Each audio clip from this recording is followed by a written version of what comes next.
स्वागत है आपका न्यूज 18 जम्मू कश्मीर लद्दाख हिमाचल में। मैं हूं विशाल और आप देख रहे हैं JKLH प्राइम डिबेट।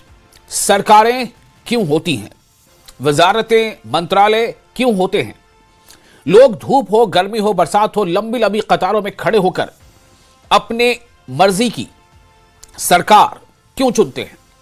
क्योंकि सरकारों से उम्मीद होती है कि सरकारें हमें यानी लोगों को जिंदगी को और बेहतर बनाकर लोगों के सामने देगी। जिंदगी की सहूलियात, चाहे वो सेहत के शोबे में हो, चाहे वो रोजगार के शोबे में हो, चाहे वो तालीम के शोबे में हो, चाहे अमनो अमान हो, इन तमाम शोबों में सरकार यानी कि चुने हुए प्रतिनिधि, उनका कैबिनेट, उनकी क़यादत और उनका वजारत, तमाम जो सिस्टम है वो लोगों की भलाई के लिए काम करेगा। लेकिन चिंता तब बढ़ जाती है जब रोजगार कम होने की बजाय यानी कि रोजगार कम होते जा रहे हो और बेरोजगारों की तादाद बढ़ती जा रही हो, बेरोजगारी बढ़ती जा रही हो, और उससे भी अधिक ये कि शहरी इलाकों में भी बेरोजगारी बढ़ती चली जा रही है। तो ये बात चिंता बढ़ाने वाली है।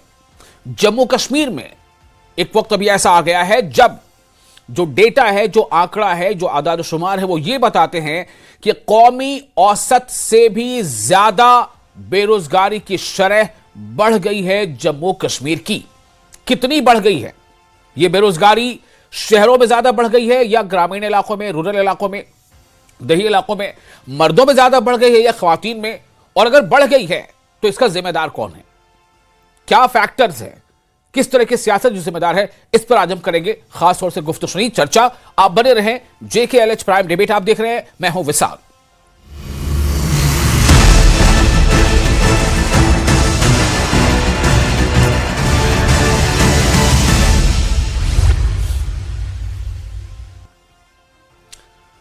तो बढ़ी बेरोजगारी, बढ़ गई सियासत, ये पता कैसे चला? दरअसल जुलाई से सितंबर 2025 के लिए जम्मू और कश्मीर में बेरोजगारी की शरह यानी बेरोजगारी दर 6.1% थी, जो राष्ट्रीय औसत 5.2 यानी 5.2% से भी ज्यादा है। आप अंदाजा लगा लें, राष्ट्रीय जो शरह है, कौमी शरह जो है बेरोजगारी की, वो है 5.2, जबकि जम्मू कश्मीर UT जम्मू कश्मीर की जो बेरोजगारी की शरह है वो है 6.1, यानी लगभग जो है एक पूरा का पूरा 1% का इसमें यहां पर फर्क नजर आ रहा है।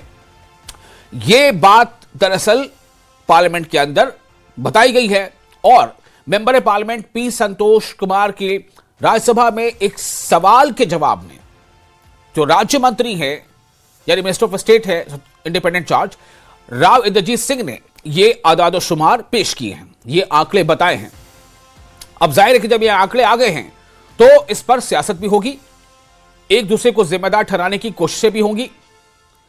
तो इसमें जो सबसे अहम बात सामने आई वो ये है कि जितने भी UTs हैं यानी यूनियन टेरिटरी, मरकज के जेर इंतजाम रियासत, जो कि आपको पता है कि जम्मू कश्मीर किसी जमाने में रियासत हुआ करती थी, अब वो रियासत नहीं है, अब वो यूनियन टेरिटरी है।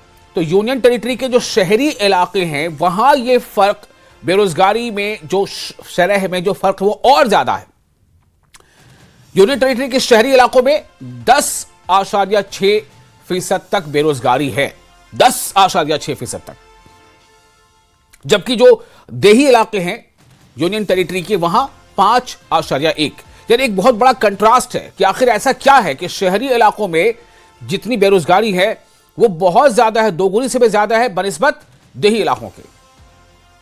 जम्मू कश्मीर में खवातीन में बेरोजगारी काफी ज्यादा है, जो सामने डेटा भी आया है, और ये बढ़कर शहरी इलाकों में ये 20.8 यानी 20.8 तक पहुंची। यानी कि सीधे तौर पर ये देख लें कि शहरी इलाकों में बेरोजगारी तो वैसे भी ज्यादा है, जो मजमूई बेरोजगारी है वो 10 से ऊपर है फीसद, और अगर खसूसन खवातीन की बात करें तो 20.8, जबकि जो देही इलाके हैं वहां उन इलाकों में जो खवातीन का प्रतिशत है, जो फीसद है बेरोजगारी की जो शरह वो है 4.6। मोटे तौर पर जम्मू कश्मीर में जो एम्प्लॉयमेंट रेट है वो हमेशा बेहतर हुआ करता है। इस बात को लेकर के लोग कह सकते हैं, जम्मू कश्मीर के लोग जो अपनी कॉलर खड़ा किया करते थे, लेकिन अभी हालात जो बदले हुए हैं। ये डेटा है जुलाई से सितंबर 2025 का।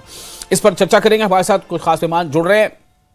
पहले आपको बता दें अजय भारती एक्स एमएलसी है बीजेपी के, वो हमारे साथ जुड़ चुके हैं, और जगदीप सिंह है सीनियर लीडर कांग्रेस, वो भी हमारे साथ जुड़ चुके हैं। कुछ देर में हमारे साथ होंगे आकाश वर्मा और अहमद अयास जो पॉलिटिकल एनालिस्ट है, और आकाश नेशनल कॉन्फ्रेंस स्पोक्स पर्सन है। जी अजय भारती जी आपका स्वागत है, और जगदीप सिंह जी आपका भी बहुत इस्तकबाल है। स्वागत दोनों का इस्तकबाल करते हुए मैं आपके सामने ये डेटा और ये जो आदाद शुमार है ये रखना चाहता हूँ। मैंने जैसा अपने इब्तिदाई में कहा कि सरकारें क्यों होती हैं, लोगों की जो सुविधाएं हैं वो बढ़ाने के लिए। तो ये जम्मू कश्मीर में तो मतलब एक तरह से देखा जाए कि डुअल गवर्नेंस है, फिर ये डुबकी क्यों? जगदीप जी पहले आपके पास आना चाहूंगा। वसाल साहब आदाब जी, और आपको मेरा साधुवाद। अंततः किसी गंभीर मुद्दे पर आज हम चर्चा के लिए एकत्रित हुए हैं। इससे पहले कि हम इस पर बात करें, मैं अपने मित्र और बड़े प्रबुद्ध भाजपाई नेता जो यहाँ तशरीफ रखे हुए हैं, जरा उनको एक बार की बताना चाहता हूं और पूछना भी चाहता हूं कि हमारे कानों से ना खून रिसने लगा था नेशनल हेराल्ड की बातें सुनते सुनते, तो आज के लिए मुबारक। एनी हाउ, वसाल साहब आपने आंकड़े तो पेश किए, लेकिन माफ कीजिएगा होमवर्क पूरा नहीं था। अब मैं बताना चाहूंगा कि जब आप तुलनात्मक ढंग से आंकड़ों को देखते हैं तो नतीजतन क्या परिस्थितियां होंगी उनको सामने रखना जरूरी है। आपने ये बता दिया कि अर्बन एरिया में हमारी जो बेरोजगारी की दर है वो 10.6 है, लेकिन नेशनल 6.9 है, करीब करीब 5 दशमलव का इजाफा है शहरी इलाकों में। इसको भी छोड़ दीजिए, नेशनल क्राइम रिकॉर्ड ब्यूरो के मुताबिक 2025 में 13% जी सुसाइडल केसेस बढ़ चुके हैं। माफ कीजिएगा, 2017 में केवल 287 जो आंकड़े मेरे पास हैं, और 2018 में केवल 330 मामले थे, जबकि 2025 में एक महीने के अंदर इतने मामले दर्ज किए गए हैं। 13% का सुसाइडल अटेम्प्ट और सुसाइडल रेट में इजाफा बताता है कि किस हद तक डिप्रेशन हमारे इस प्रदेश के, जो कभी रियासत होती थी, उनके युवाओं में बड़े गहराई से जो है वो पेबस हो चुका है। और दूसरी बात यहां मैं आपको बता दूं, मोदी साहब हमारे माननीय प्रधानमंत्री जब 2024 में आए थे, आपको उनका अंदाजे बयां पता है, जैसे यूपी और बिहार में इतने दे दूं ना मालूम कितने दे दूं, तो जम्मू कश्मीर को भी माननीय प्रधानमंत्री जो है 32,000 करोड़ का पैकेज उस वक्त घोषित करके गए थे। आप यकीन करेंगे, केवल प्रपोजल हमारे पास 1.63 लाख करोड़ के आते हैं, और कुल इन्वेस्टमेंट जो है मार्च 2025 में वो 3,407 करोड़ का है। और कोड़ में खाज, वसाल साहब 1 मिनट और लूंगा क्योंकि मुद्दे की जड़ तक जाना जरूरी है ताकि जवाब दे सके आज हमारे साथ बैठे हमारे भाजपा के मित्र। दिक्कत क्या है, सरकारी नौकरियां हैं नहीं, जबरदस्ती के हाकिम हमारे सर पर काबिज है, और प्राइवेट यानी निजी इदारों में फैक्ट्रीज के अंदर यहां पर लेबर लॉज लागू नहीं है।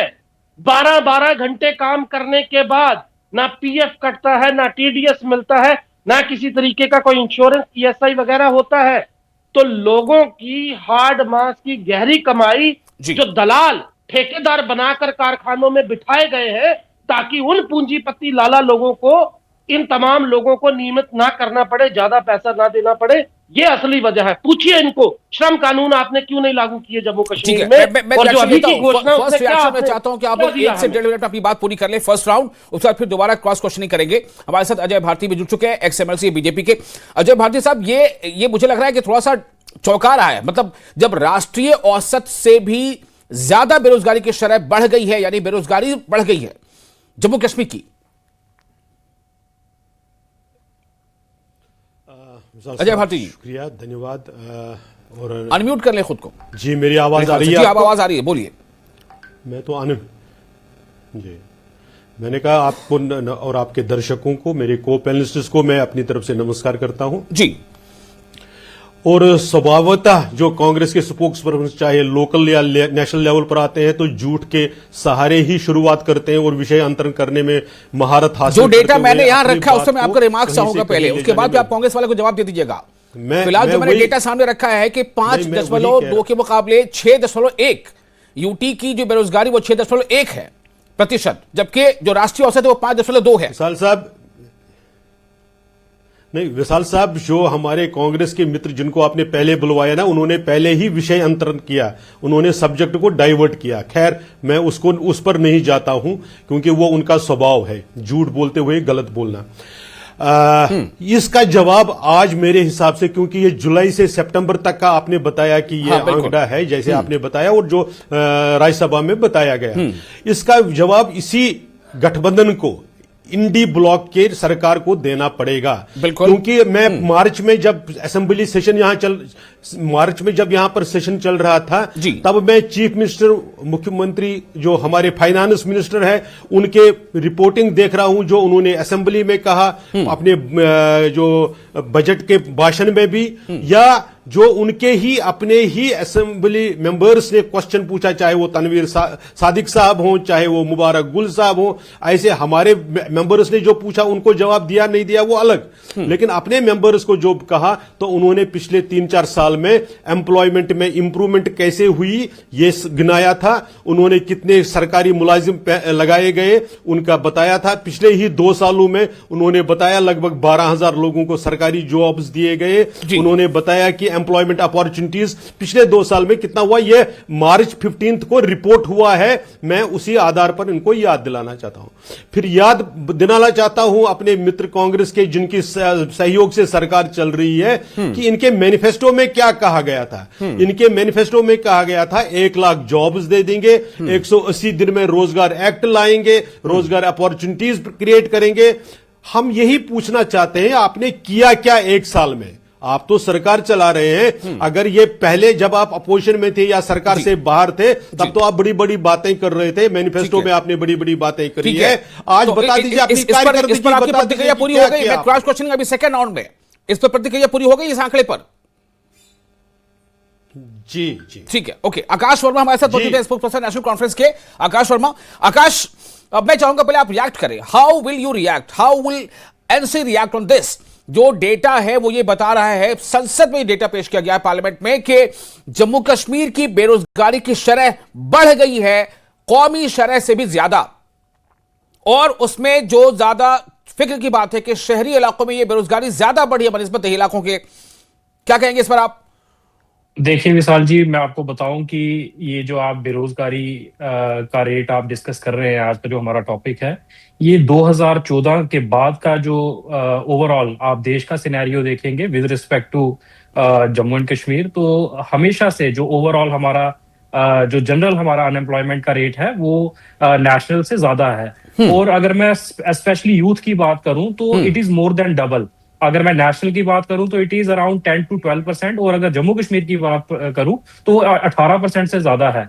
और आज क्योंकि जो हमारे सर्वेज हैं, PLFS और CMI जो हमारे सर्वेज करवा रही है, और इसमें आज ये जो आंकड़े जो निकल के आ रहे हैं, इसमें ये कोई आश्चर्यजनक नहीं है, क्योंकि ये पिछला जो हमने दौर देखा, पिछले 8-10 साल का दौर, जिसमें जम्मू कश्मीर को जो ये जो डेटा अभी सामने रखा है ना आकाश, ये जुलाई से सितंबर 2025 के बीच का डेटा है, जुलाई से सितंबर साल 2025। अब इसके आगे पीछे भी डेटा घटा बढ़ा होगा, फिलहाल ये डेटा सामने है जो संसद में रखा गया। सुनिए विशाल जी, मैंने तभी आपको कहा कि अगर आप 2014 के बाद का डेटा देखेंगे ना, तो उसमें जो परसेंटेज आज जम्मू कश्मीर की है with respect to nationwide, वही परसेंटेज रही। 2017-18 में एक माइनर सा जो ड्रॉप था वो हमें देखने को मिला था, लेकिन पहले 6.7% थी, 2014 के बाद आज फिर भी जो है वो 6.1% है। तो मैं आपको ये बताऊं कि इसका कारण क्या है। हम आज यहाँ पर डिस्कस करने के लिए बैठे हैं कि कारण क्या है। कारण ये है कि जो पॉलिटिकल अनसर्टेनिटी है जम्मू एंड कश्मीर में, जो पिछले 10 साल का आपने यहाँ पर सिस्टम देखा पॉलिटिकल, और वैसे भी जितने भी यहाँ पर मतलब जो हमें सपने दिखाए गए थे कि यहाँ पर यूनियन टेरिटरी बनने के बाद यहाँ पर कोई तूफान आ जाएगा डेवलपमेंट का, यहाँ पर इंडस्ट्रियलाइजेशन होगी, तो मैं आपको बताऊं कि वो सिर्फ एक आई वॉश था। जबकि ऑन द कॉन्ट्रेरी हुआ क्या कि यहाँ पर जो भी हमारा MSME इकोसिस्टम था वो टोटली कोलैप्स कर गया। अब आप मुझे बताइए विशाल साहब कि यहाँ पर जो एम्प्लॉयमेंट है वो कैसे जनरेट होती है। जम्मू एंड कश्मीर में अनसर्टेनिटी क्यों है? क्योंकि ये एक हिली टेरेन है, यहाँ पे लॉजिस्टिक्स प्रॉब्लम्स हैं, यहाँ पर और बड़े सारे फैक्टर्स हैं, क्लाइमेट के इश्यूज हैं। यहाँ पर जनरली जो हमारा यूथ है वो डिपेंडेंट है गवर्नमेंट के ऊपर। लेकिन गवर्नमेंट की अगर आप आज हालात देखेंगे, गवर्नमेंट में आज यहाँ पर हम इतने जो रोजगार के अवसर हम प्रोवाइड ही नहीं कर पाते नौजवानों के लिए। अब बात बची प्राइवेट सेक्टर की। प्राइवेट सेक्टर में आ जाते हैं मोस्टली हमारा टूरिज्म, हॉर्टिकल्चर और ट्रेड एंड इंडस्ट्री। अगर मैं टूरिज्म की बात करूं तो मैंने आपको जैसे बताया, जो पॉलिटिकल अनसर्टेनिटी है, जो यहाँ पर टेरर थ्रेट्स जो रहती हैं, उसकी वजह से ये सफर होता है। अगर मैं बात करूं ट्रेड एंड इंडस्ट्री की, तो मैं आपको ये बताऊं कि जो प्रीवियस डिस्पेंसेशन थी, उनकी वजह से आज 80% of the industries in Jammu and Kashmir have been shut down. ठीक है, okay okay Aakash first round में इतना काफी है। Let me have first round complete कर लूं मैं। अहमद अयाज हमारे साथ मौजूद है, पॉलिटिकल एनालिस्ट है। अहमद अयाज साहब, अब क्या समझा जाए? एलसी ये कह रही है कि 2017-16 के दरमियान ये 6.78 तक था, अभी तो 6.1 है, 6.1 है, गनीमत है। मैं आपसे सीधा ये जानना चाहता हूं, हालांकि ठीक है कि ये 3 महीने का ही डेटा है, लेकिन इन 3 महीनों में ये डेटा तब का है जब Jammu Kashmir is governed bye 2 way of governance. तो तब तो मेरे ख्याल से ये दो तरफा जब इलाज होता तो ये तो शायद बीमारी जल्दी ठीक होनी चाहिए थी, लेकिन ये अभी भी कौमी शरह से ज्यादा है। आपका फर्स्ट रिएक्शन? सही बात यह है कि उसमें जो देखा जा सकता है वो यही है कि जो भी पॉलिटिकल जो डिस्पेंसेशंस रही आज तक, हालांकि उसमें खासतौर नेशनल कॉन्फ्रेंस का बहुत ज्यादा कंट्रीब्यूशन रहा है गवर्नेंस के लिहाज से। बहुत टाइम तक गवर्नेंस किया है नेशनल कॉन्फ्रेंस ने, और उसके साथ साथ बीजेपी का भी इसमें किसी हद तक ये माना जा सकता है कि उनका रोल इस हद तक कि जब 370 को एब्रोगेट किया गया तो एक बात सामने ये लाई गई थी कि भाई जब एब्रोगेशन 370 हो जाएगा तो चूंकि ये एक बहुत बड़ा कारण है यहाँ की इन्वेस्टमेंट में, यहाँ की अनएम्प्लॉयमेंट को दूर करने में। अभी ये प्रैक्टिकली मुमकिन था या नहीं था या किया जा सकता था, लेकिन एक बात कन्विंसिंग थी कि हालांकि ये भी नहीं था कि इन्वेस्टमेंट नहीं किया जा सकता था, पहले इन्वेस्टमेंट किया जा सकता था। जैसे बहुत अच्छे public sectors, major public sectors भी जम्मू कश्मीर में काम करते थे, तो ये नहीं कि इन्वेस्टमेंट नहीं की जा सकती। लेकिन देखना यह है कि इस चीज को टैकल करने के लिए लोगों ने, पॉलिटिकल पार्टीज ने कितना इस मामले को गंभीरता से लिया है और कितना इस चीज को उन्होंने सीधे इस चीज को मान के कि ये एक बहुत बड़ा इशू है कि जिसमें यूथ का मामला है, अनएम्प्लॉयमेंट का इशू है, और उसका नतीजा यही है कि यूथ को इग्नोर किया गया। तो नतीजा जो हम देख रहे हैं कि हमारा जो रेशियो अभी है सबसे ज्यादा है, इवन नेशनल लेवल का जो रेशियो है उससे बहुत कम है, 5% कुछ है नेशनल लेवल का, और 6.2 शायद जहां तक सितंबर तक का 6.1 या 2 का। तो सबसे ज्यादा जो रेशियो जो है अनएम्प्लॉयमेंट का है वो जम्मू कश्मीर का है। और जबकि हमारे पास साधन भी है, हमारे रिसोर्सेज है, हमारे जो इतना शायद कहीं नहीं है कि जहां हम एम्प्लॉयमेंट के लिहाज से लोगों को एंगेज कर सकते थे किसी भी तरीके। ये जरूरी नहीं है कि हर एक को गवर्नमेंट के जॉब को दिया जाए, लेकिन देयर आर अदर मीन्स कि जहां एम्प्लॉय किया जा सकता है, एंगेज किया जा सकता है, इंडस्ट्रीज को बढ़ावा किया जा सकता है, यहाँ टूरिज्म सेक्टर को बढ़ावा किया जा सकता है। अब मैं थोड़ा इस पे कारणों पे आता हूं। मैं सेकंड राउंड शुरू करने जा रहा हूं। आप लोग को जिनको भी कुछ कहना हो प्लीज आप हमें मतलब इशारा कर सकते हैं, आप हैंड रेज कर सकते हैं। मैं आपसे ही पहला ये सवाल लेकर आता हूं। अहमद साहब, मुझे ये बताइए, जैसे मैंने पहले बताया कि ड्यूअल गवर्नेंस है। अभी आप देखिए एलजी साहब जो है कई ऐसे मौके पर उन्होंने वो तकरीरनामा बांटते भी देखे गए हैं।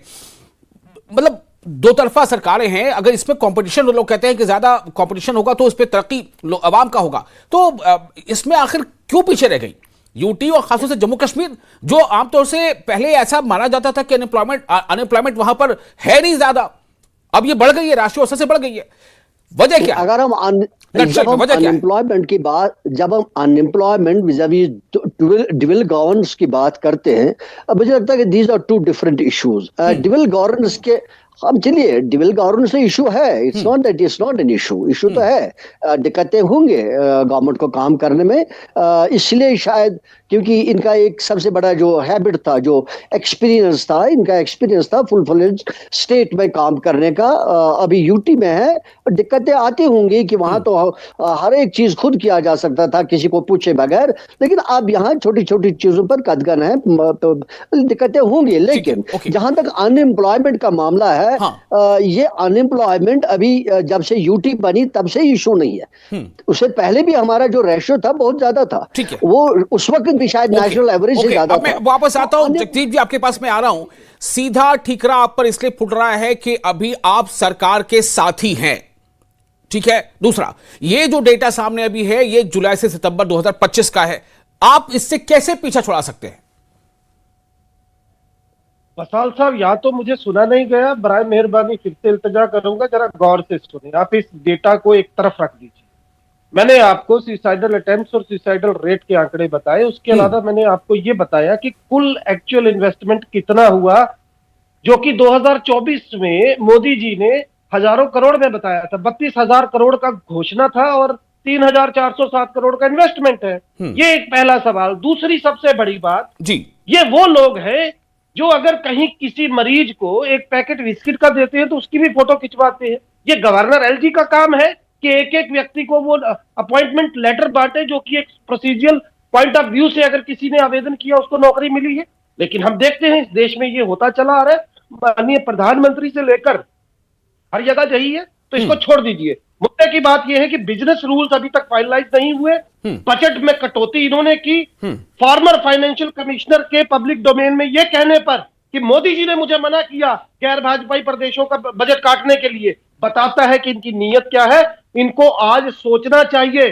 जम्मू ने इन पर भरोसा किया था। मैं ज्यादा वक्त न लेते हुए इनसे सवाल पूछता हूं कि क्या आप 3 महीने का ये पुछल्ला लगाकर जो अपने चेहरे पर छाई हुई मुर्दनी है उससे पीछा छुड़ा लेंगे? अजय भारती जी, आप कुछ कहना चाह रहे हैं? अजय भारती जी, सवाल भी आप ही से कर रहे हैं। ये मैं ये जानना चाहता हूं कि ठीक है, ये 3 महीने का डिटेल, क्या ये चावल की जब चावल की क्वालिटी देखना होती है तो क्या पूरी चावल की बोरी के एक एक दाने को देखा जाता है? थोड़ा सा सैंपल लेकर आदमी अंदाजा लगाता है चावल कैसा है। मैं ये जानना चाहता हूं कि ये हालात क्यों बन गए?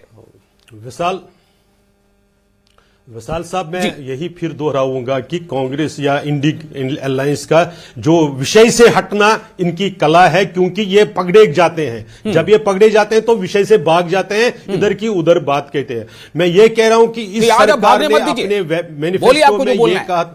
जगदीश जी बोलिए। मैं वही कह रहा हूं।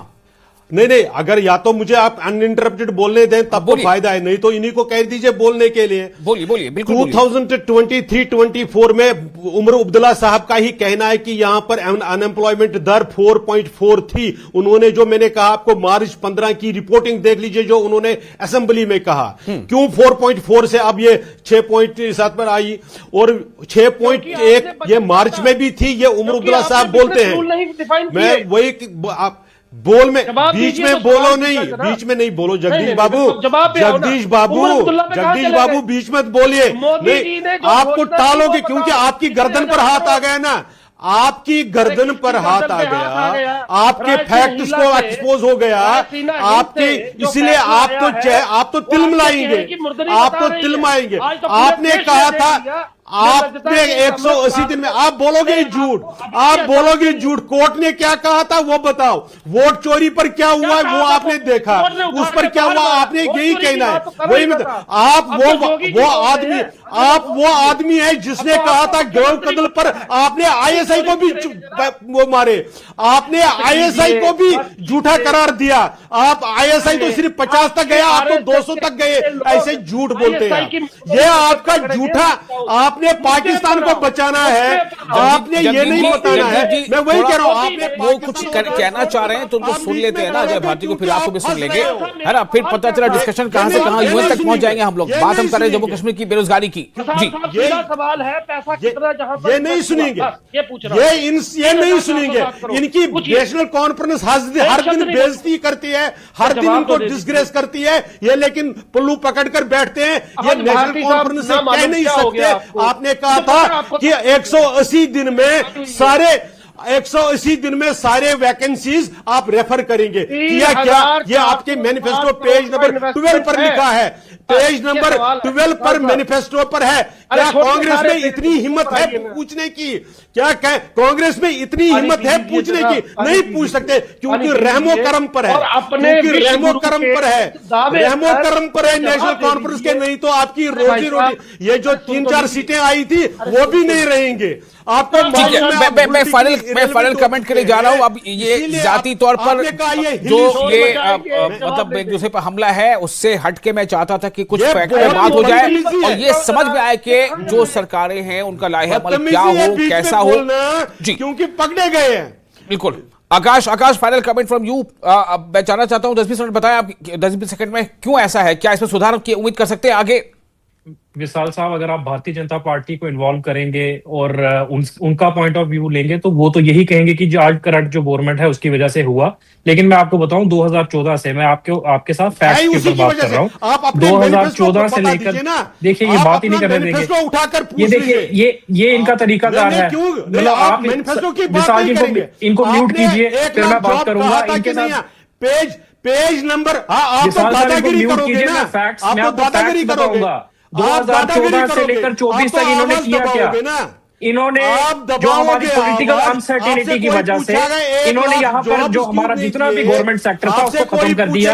हमारा प्राइवेट सेक्टर, हमारी इंडस्ट्रीज, हमारा इंसेंटिव इन्होंने खत्म किया। 80% मुझे लगता है कि अब आवाज, देखिए आवाज किसी की दबाने की कोई कोशिश नहीं है, किसी की आवाज खासतौर से हम तो ऐसा बिल्कुल नहीं करते, जिनको जो बोलना है बोले। बस ये चाहता हूं कि बातचीत हो तो वो जो है हमारे नाज़रीन तक पहुंचे भी, ये ना पहुंचे कि उसने बहुत जोर से चिल्लाया या उसने बहुत धीरे से बात की, बल्कि फैक्ट्स पहुंचे, उनकी जो जरूरियात है अहम और जो उसकी कंडीशंस वो पहुंचे, उनको एक रास्ता मिले। बहरहाल ये यूटी की जो शरह है बेरोजगारी की वो बहुत चौंका रही है, और ऐसे में खासतौर से तब जब वहां पर डुअल गवर्नेंस है, ये कब हम राष्ट्रीय औसत से आगे निकलेंगे बजाय ये कि पीछे होने के, इस पर एक सवाल निशान जरूर लग गया है। आप तमाम मेहमानों का बहुत शुक्रिया, वक्त आपने दिया बहुत कीमती। आप बने रहे जेकेएलएच के साथ, हमें दें इजाजत।